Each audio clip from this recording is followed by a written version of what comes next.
Let us therefore brace ourselves to our duties, and so bear ourselves that if the British Empire and its Commonwealth last for 1,000 years, men will still say, this was their finest hour. A man stands in a room thick with smoke and dread. June 1940, the House of Commons rumbling with fear. France is collapsing. The map is bleeding.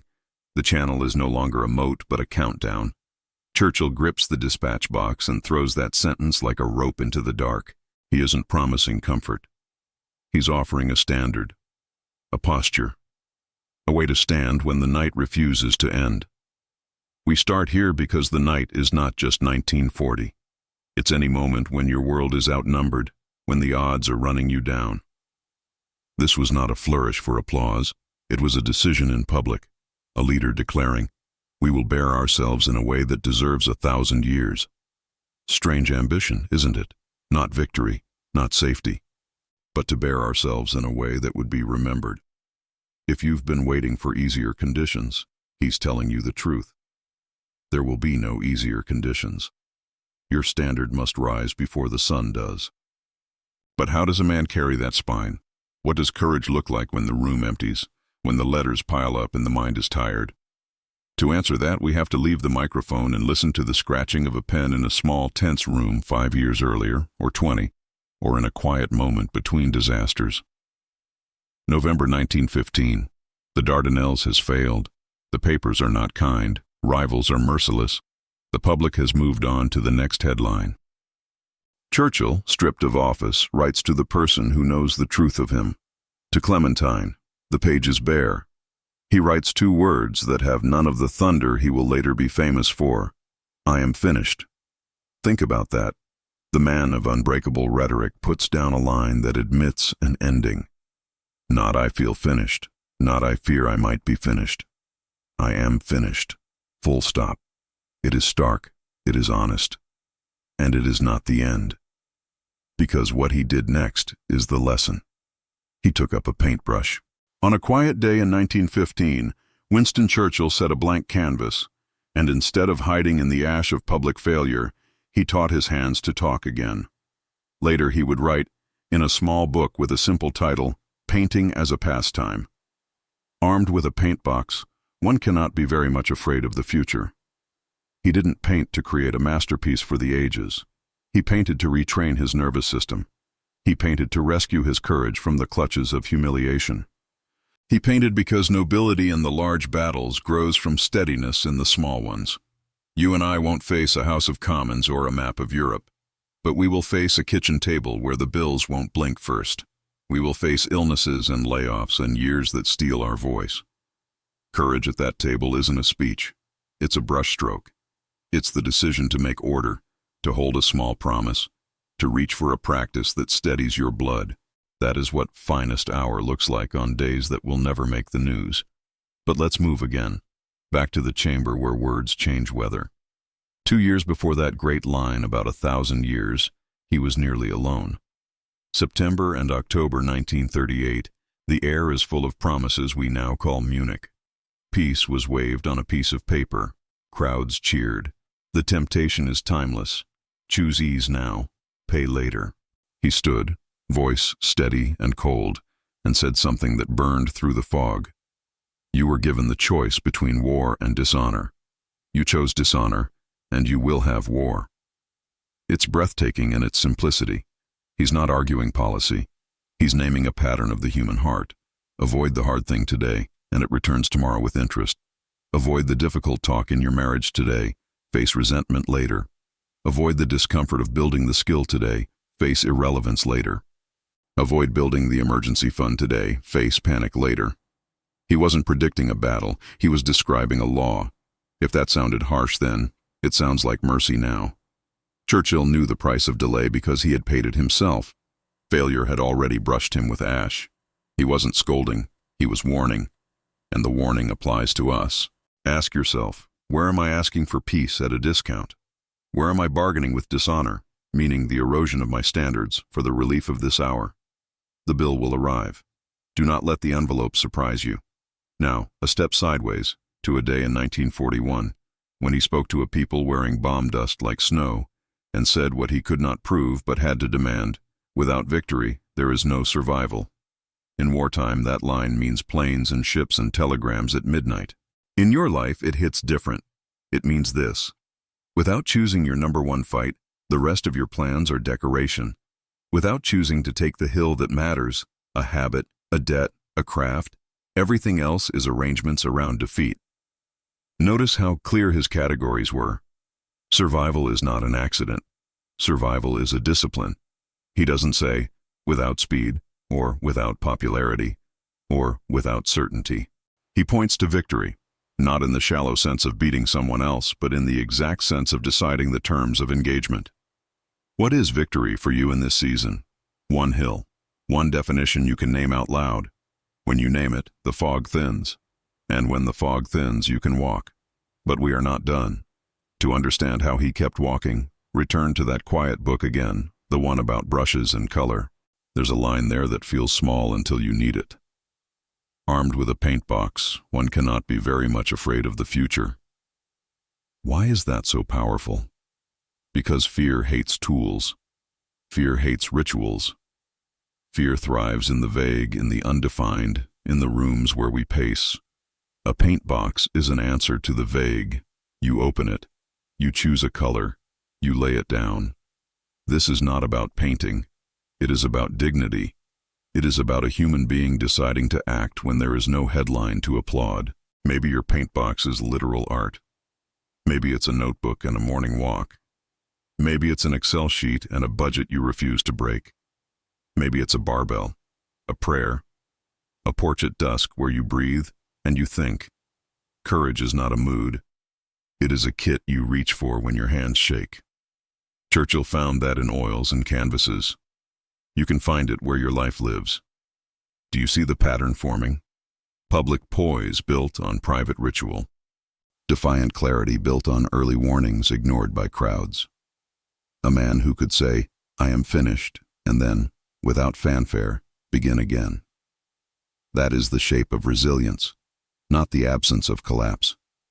The refusal to stay collapsed. Let's step into one more room, the kind with oak panels and sharp pencils. Harvard Yard, September 1943.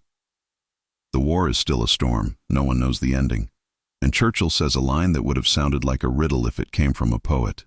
But from him, it is a plan. The empires of the future are the empires of the mind. He wasn't promising universities a throne. He was pointing past factories and fleets to the one territory that wins or loses every life. Thought, belief, imagination, learning. The empire of the mind is not an ivory tower. It is the daily architecture of meaning.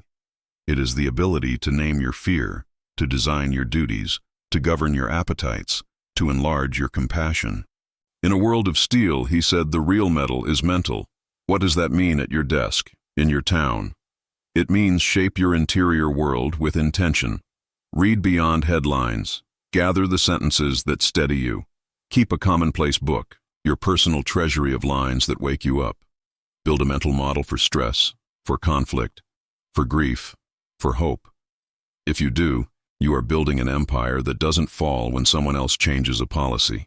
You are harder to conquer because you have a flag planted in your own thoughts. And if you ask why this matters when the bank account is thin and the time is tight, remember the man at 10 Downing Street wrote at night, painted at night, read by lamplight, because he knew the day would come when he'd need words to carry more weight than he could alone. He stocked his arsenal before the siege. Now let's return to a House of Commons with a voice so steady it sounds like a steel cable. June 4th, 1940. You know the passage even if you've never heard it live. We shall fight on the beaches. We shall fight on the landing grounds. We shall never surrender. It's not a battle plan. It's an identity. Those lines build a spine. They declare a behavior before the test arrives. Imagine writing your own version. I will work through the fog at 6 a.m.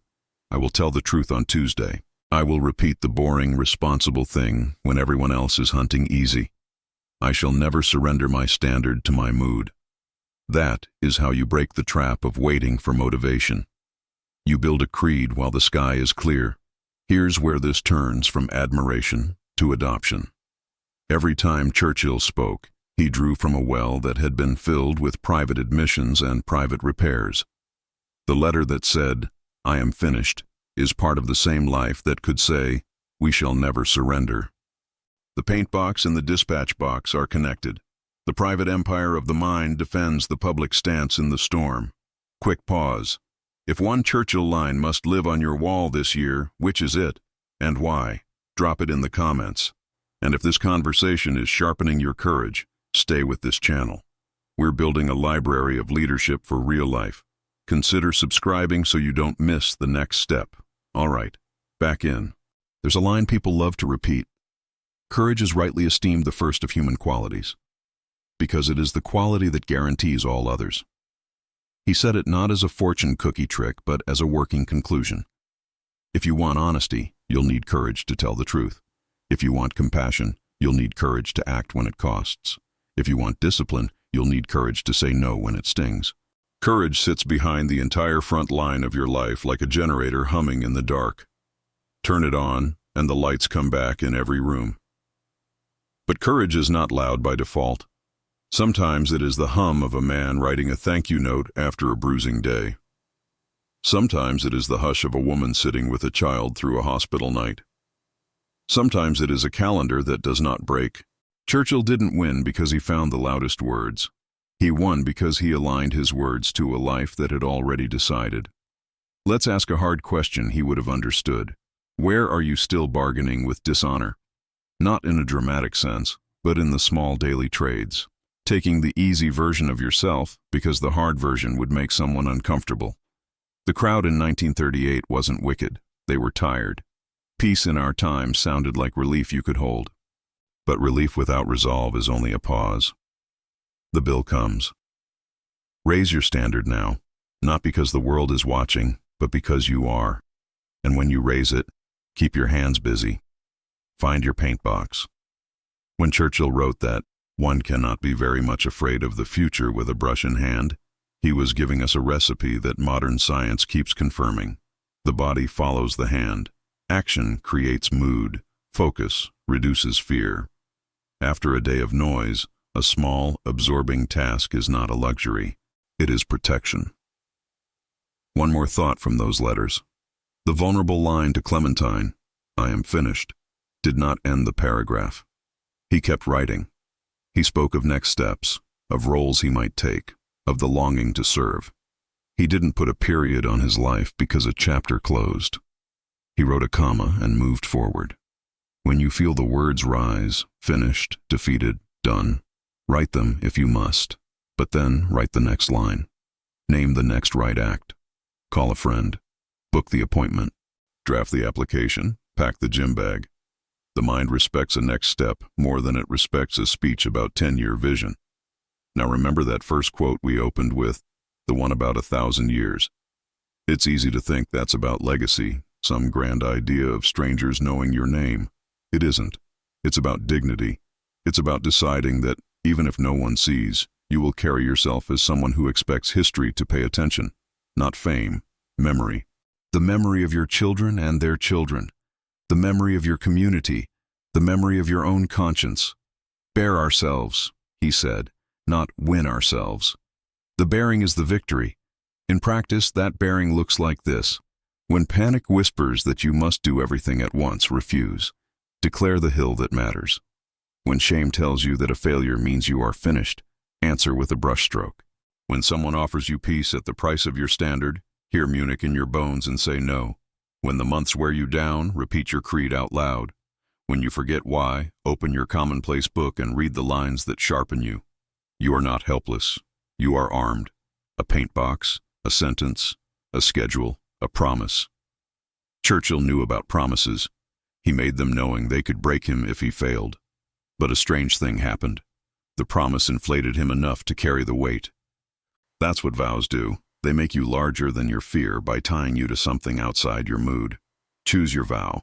Even a small one will do. No sugar after 9. 1 page before bed, no gossip. 5 calls before noon. Stand by it, and you will feel your edges harden into something you can lean on. And as you do, remember the empires of the mind. Not a slogan, a frontier. Learn on purpose. Read beyond what confirms you. Write your thoughts down so you can argue with them honestly. Sit with people who sharpen your arguments and your character. Build an interior life that can't be bribed. That is how private citizens help a world survive, by refusing to fall apart when the wind rises. We end where we began, in a dim room where a man asks a generation to brace themselves. Hear him now as if he were writing to you alone. He would not flatter you. He would not promise a path without grief. He would offer you a mirror and a mission. He would say, do not wait for kinder weather. Choose your hill. Gather your kit. Declare your creed. Make your small, stubborn art. Hold your standard above your comfort, and you will find, to your surprise, that the fog respects a fighter. And on a day you cannot predict, when your life draws tight, you will have the sentence ready. You will know how to bear yourself. You will not need 1,000 years to prove it. You will know it in the room you are in. And somewhere, unseen, history will nod. Let it be said of you in this hour, not in legend but in truth. This was your finest hour.